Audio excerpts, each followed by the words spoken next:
Je disais tout à l'heure que les choses qui sont spirituelles ne peuvent se percevoir que par la faculté de l'esprit. Aucun œil, aucune faculté oculaire, la visuelle, la physique, ne peut détecter ce qui est spirituel.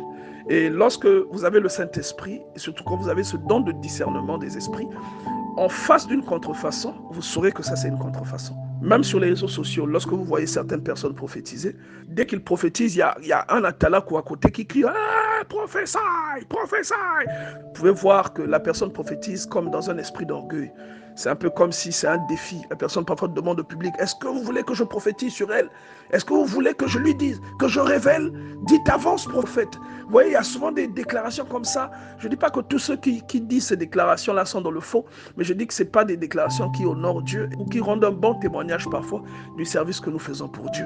C'est comme s'il est tout puissant, que ça vient de lui, quoi. Ça devient comme du spectacle, en fait. Et vous savez, aujourd'hui, le diable a un mode opératoire. Dieu aussi a le sien.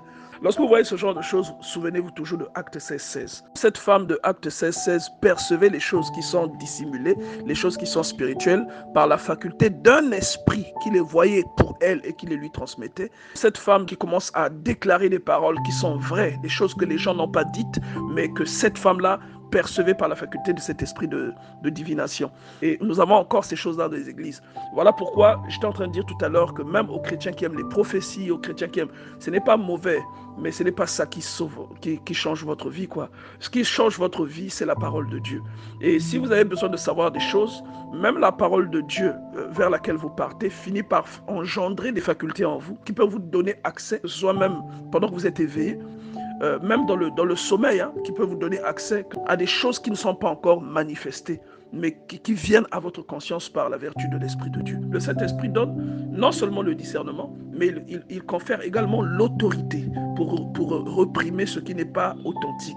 La Bible dit, cette femme se mit à nous suivre, Paul et nous. Elle criait, ces hommes sont des serviteurs du Dieu très haut, et ils vous annoncent la voie du salut. Elle fit cela pendant plusieurs jours. Paul, fatigué, se retourna et dit à l'Esprit, je te l'ordonne au nom de Jésus-Christ de sortir d'elle. Et il sortit à l'instant même. Vous voyez, non? Donc le Saint-Esprit donne l'autorité. Vous voyez que cette femme-là, puisqu'elle était esclave, la motivation première de ses propriétaires, c'était le gain. Et nous avons encore ces choses-là dans les églises. Et donc, Paul, étant animé du Saint-Esprit, va détecter cette contrefaçon et il va déclarer. Donc, lui, il avait le don de discernement, mais il avait aussi une autorité. Autant le Saint-Esprit aussi qui habite en vous va percevoir ce qui est contrefait et qui va vous le révéler en fait. Parce que le Saint-Esprit vous confère certaines choses en fonction de ce pourquoi il vous appelle. Et il a désenvoûté cette femme. Il avait cette capacité, il a parlé et l'Esprit s'est dissocié de cette femme. Ce qui fait que cette femme-là ne voyait plus rien. Donc les choses spirituelles se détectent par la faculté du Saint-Esprit.